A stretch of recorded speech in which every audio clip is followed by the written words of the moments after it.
अस्सलाम वालेकुम people, welcome to defence outpost. तो रिसेंटली चाइना से J-35 एयरक्राफ्ट की कुछ नई फोटोज निकल के आती हैं। चाइनीज नेवी का जो न्यूएस्ट एयरक्राफ्ट कैरियर है टाइप 003 फूजियान के नाम से, उसके डेक के ऊपर कुछ फोटोज के अंदर J-35 जो है वो अपनी एक ब्रांड न्यू कलर स्कीम या फिर कैमोफ्लेज के अंदर खड़ा हुआ था। और चाइनीज नेवी की तरफ से इस एयरक्राफ्ट को जो एक कंप्लीट ऑपरेशनल क्लियरेंस है वो दी जा चुकी है, यानी कि अब ये एयरक्राफ्ट अपने पूरे कॉम्बैट पोटेंशियल को रीच कर चुका है और चाइनीज नेवी ने बाकायदा से इसको अपनी जो एक्टिव सर्विस है उसके अंदर इंडक्ट कर लिया है। नाउ ये जो फुल ऑपरेशन क्लियरेंस वाला प्रोसेस है, ये किसी भी एयरक्राफ्ट की डेवलपमेंट और मैन्युफैक्चरिंग में लास्ट और मोस्ट क्रूशियल स्टेप होता है। इससे ये यहाँ पर पता लगता है कि एयरक्राफ्ट अपने पूरे कॉम्बैट पोटेंशियल को रीच कर चुका है। सारी जो वेपनरी है, सारा जो एवियोनिक्स पैकेज है उस एयरक्राफ्ट के लिए जो मैन्युफैक्चर किया गया है, जो डेवलप किया गया है, उसको इंटीग्रेट किया जा चुका है। और जो एक मिलिट्री सर्विस है, जैसे इस केस में चाइनीज नेवी है, आगे चल के चाइनीज एयरफोर्स और उसके बाद पाकिस्तान एयरफोर्स है, इन मिलिट्री सर्विस में डायरेक्ट सर्विस के लिए ये एयरक्राफ्ट जो है वो पूरे तरीके से रेडी है। और ये यहाँ पर आई थिंक सो चाइना की तरफ से इस टाइम के ऊपर, इस ओकेजन के ऊपर, इस वजह से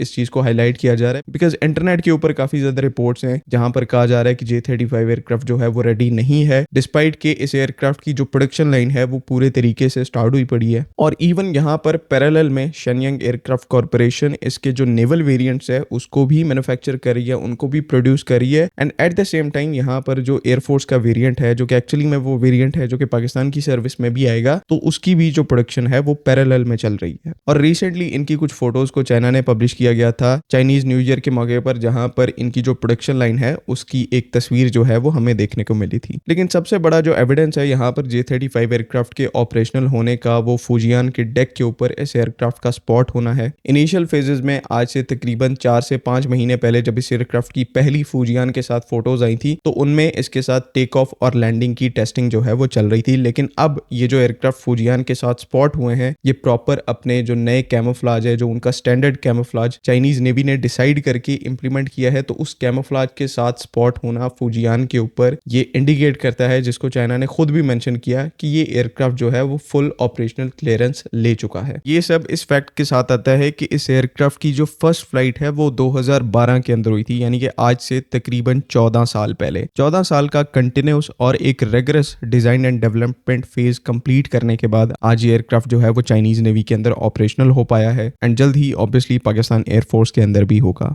लेकिन पीएफ की सर्विस में आने से पहले इस एयरक्राफ्ट के लिए जो रेलेवेंट इंफ्रास्ट्रक्चर है पाकिस्तान में, उसका एस्टैब्लिश होना काफी इंपॉर्टेंट है बिकॉज स्टेल्थ एयरक्राफ्ट है, स्टेल्थ टेक्नोलॉजीज के ऊपर काम करता है, तो बाकी जो कन्वेंशनल फाइटिंग एयरक्राफ्ट हैं उनके कंपैरिजन में यहाँ पर थोड़ा सा सेंसिटिव पीस ऑफ इक्विपमेंट है। इवन इस एयरक्राफ्ट को आपको किसी हैंगर में रखने के लिए भी प्रॉपर टेम्परेचर कंट्रोल्ड एनवायरनमेंट चाहिए। इवन जो एक हार्डन शेल्टर है जिसमें इसको पार्क किया जाएगा, तो उस हार्डन शेल्टर का भी प्रॉपर टेम्परेचर कंट्रोल्ड और फुली सील्ड होना काफी इंपॉर्टेंट है। जिस तरह से आपने चाइना के अंदर काफी एयरबेसेस के ऊपर उनके हार्डन शेल्टर्स देखे, किस तरह से मेटल डोर्स होते हैं जो कि ओपन और क्लोज हो जाते हैं, जो कि अंदर से पूरे तरीके से टेम्परेचर कंट्रोल्ड होता है। इलेक्ट्रॉनिक्स के थ्रू इसका जो टेम्परेचर है उसको मैनेज किया जाता है। एंड देन जो इसके अंदर खड़ा हुआ एयरक्राफ्ट है, बिकॉज स्टेल्थ एयरक्राफ्ट है, उसके ऊपर रैम कोटिंग है रेडार एब्जॉर्बर मटेरियल की, तो वो एक काफी टेम्परेचर सेंसिटिव मटेरियल होता है, जिसकी वजह से ओवरऑल किसी कन्वेंशनल एयरक्राफ्ट के कंपैरिजन में J-35 एयरक्राफ्ट को होल्ड करने के लिए आपको स्पेशलाइज्ड फैसिलिटीज की रिक्वायरमेंट है। कि इस टाइम के ऊपर पाकिस्तान एयरफोर्स की एयरबेसेस के ऊपर उन फैसिलिटीज को कंस्ट्रक्ट किया जा रहा है और ये कंस्ट्रक्शन विजिबल है। यहाँ पर हम आपको उसकी पिक्चर्स को शोकेस नहीं कर सकते, लेकिन इस चीज के विजुअल एविडेंसेस है कि पाकिस्तान एयरफोर्स सर्टेन एयरबेसेस के ऊपर अपना जो स्ट्रक्चर है उसको अपग्रेड कर रही है ताकि एक नेक्स्ट जनरेशन का जो एयरक्राफ्ट है उसको हाउस करने की कैपेबिलिटी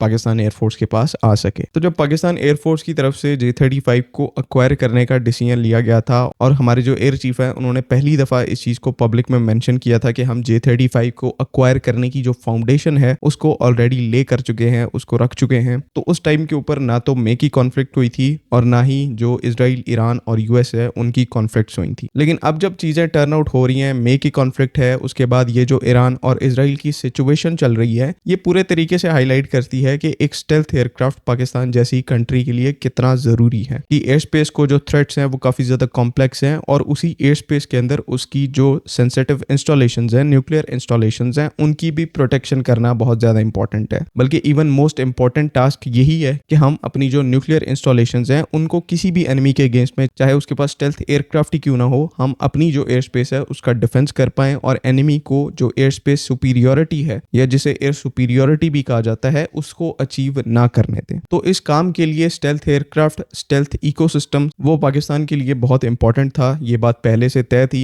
और ये अच्छी बात है कि पाकिस्तान एयरफोर्स ने बहुत पहले इस चीज को आइडेंटिफाई कर लिया था। ऑलरेडी पाकिस्तान एयरफोर्स के पास स्टेल्थ एयरक्राफ्ट को डिटेक्ट और ट्रैक करने की कैपेबिलिटी जो है वो मौजूद है। तो इस चीज को आने वाले टाइम में आप जब कपल करेंगे एक एक्चुअल में स्टेल्थ एयरक्राफ्ट के साथ, 5th जनरेशन एयरक्राफ्ट के साथ, जो कि एक एक्सेप्शनल बीवीआर कैपेबिलिटी के साथ आएगा, तो एक्चुअल में आपकी जो एयर डिफेंस कैपेबिलिटीज हैं वो बहुत ज्यादा बेहतर होंगी। तो इसी वजह से अगर चाइना के लिए J-35 की जो ऑपरेशनल क्लियरेंस है वो एक इंपॉर्टेंट माइलस्टोन है, एक इंपॉर्टेंट स्टेप है, तो उतना ही इंपॉर्टेंट स्टेप ये पाकिस्तान और पाकिस्तान एयरफोर्स के लिए भी है। आई होप कि तमाम चीज़ें यहाँ पर क्लियर हैं। अगली वीडियो तक के लिए अल्लाह हाफ़िज़। पाकिस्तान जिंदाबाद।